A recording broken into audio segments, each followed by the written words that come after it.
Let's remind you of the conversation that we're having. While some groups have been expressing support for land expropriation without compensation and others rejecting the idea, the National African Farmers Union is proposing that land be nationalised. The organisation says the constitution should be amended to allow for state ownership, as land without compensation is just not a viable option. So in our Pretoria studios, we have with us the president of the National Farmers Union, Motsepe Matlala. I am so hoping that the sound is better now, Motsepe. Can you hear us now?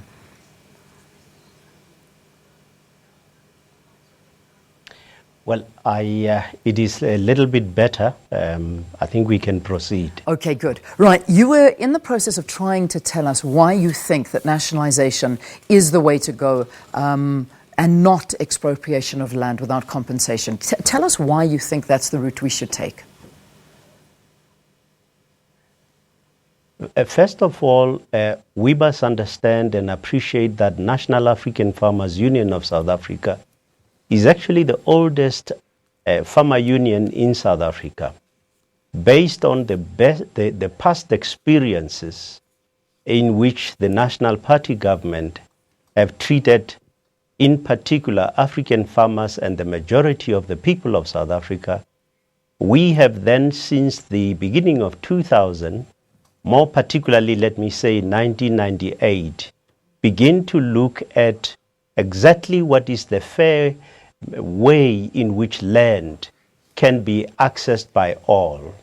And indeed, of course, at that time, we have actually done research to find out exactly which option can be utilized by government, particularly the ANC government, to ensure that all the people of South Africa, but more particularly all farmers of all races, are actually given the opportunity to participate in the agricultural sector and indeed value chain. To this extent, since 2000 to 2006, we decided on expropriation of land without compensation. We didn't start yesterday.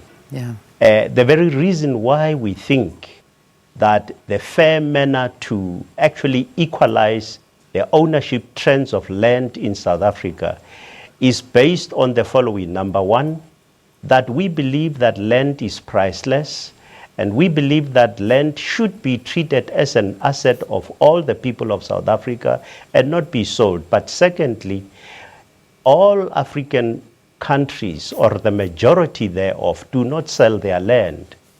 Many European countries in Europe, including America, do not sell their land. So we were really surprised as to why our land of our ancestors should then be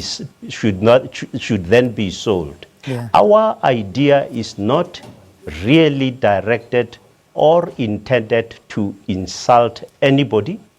Our idea is actually based on evidence, and it is truly not based on irresponsibilities or any issue relating to economic whatever you may call it. Yeah. So if we look at these policies and the idea that you're bringing about of nationalisation of land, it's not anything new. In fact, this was brought up by the EFF. It was a direct question posed to President Cyril Ramaphosa in the National Assembly, and he flat out denied, saying that this is not the route that South Africa is going to take. Nationalisation of land is definitely not going to be the way that South Africa goes. Why bring it up again? The ANC had taken a decision at a Lekgotla that was a conversation that's closed. What makes you bring this up again, and why do you believe that this is a route that we should embark on and push forward with?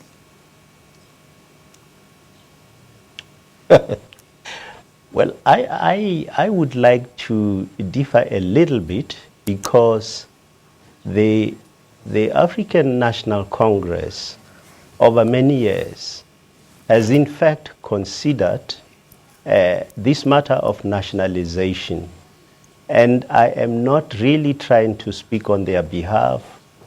I am saying that if you look at documents such as ready to govern, you will find this thing and many other conference resolutions. They have actually dealt with this matter. It is, of course, their prerogative, I want to submit with respect to the ANC, that they may as well change. But however, on the ground, particularly when you listen to what may or may not have happened during the hearings of the Constitutional Review Committee, you will then find confirmation of our poor people that actually demand that the land must be returned. And we thought, as a union, after we have researched this thing over many years, that the nationalization of land is not the only option that need to be considered, but it is one of those options that South Africans of goodwill need to look at. Yeah. Quite an interesting angle that I'd like to look at. I mean, if we have to look at nationalization and expropriation, so not the expropriation without compensation, it's an idea that's been tweeted, and I'd like to mention it because I think it's an important one. What really is the difference between nationalization and expropriation? I'm leaving the without compensation out on purpose, because does government really have the available funds to buy that land back that we're talking about and to nationalize all land?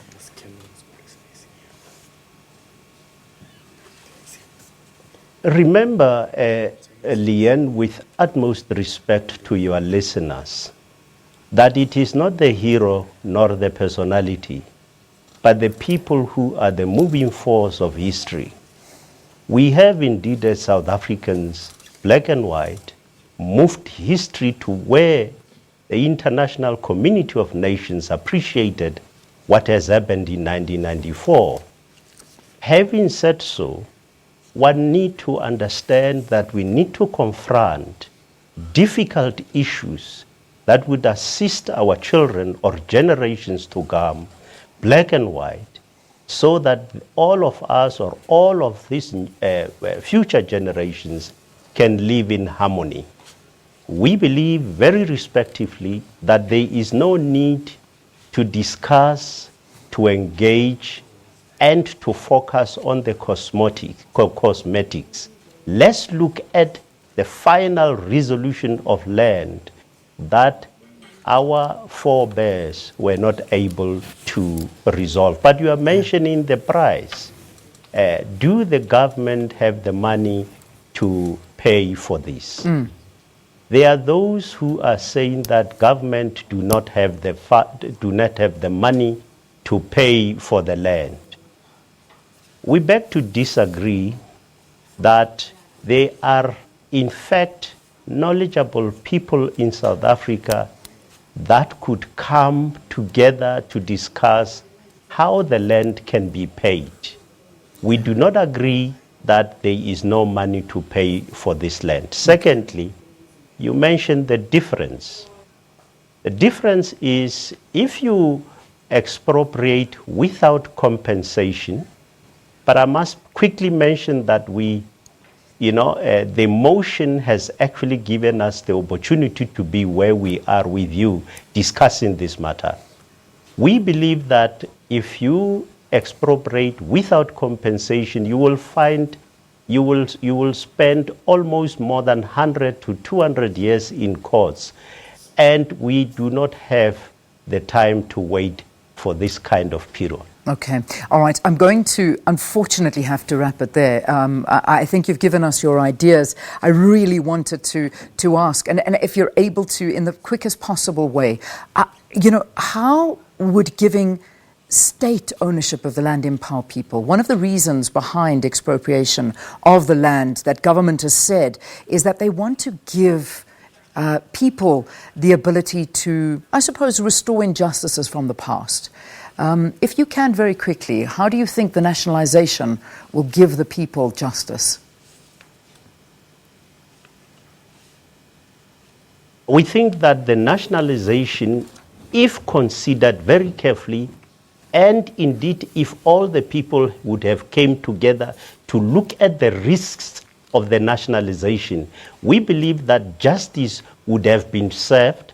We believe the dignity of black people in South Africa would have been restored, rather than only having to let them wait for more than 200 years. All right. Sir, thank you for joining us. Thank you very much for your opinions and being with us here on the program. That was Motsepe Matlala. He is the president of the National African Farmers Union. They're opting for the nationalization of land as opposed to expropriation of land without compensation.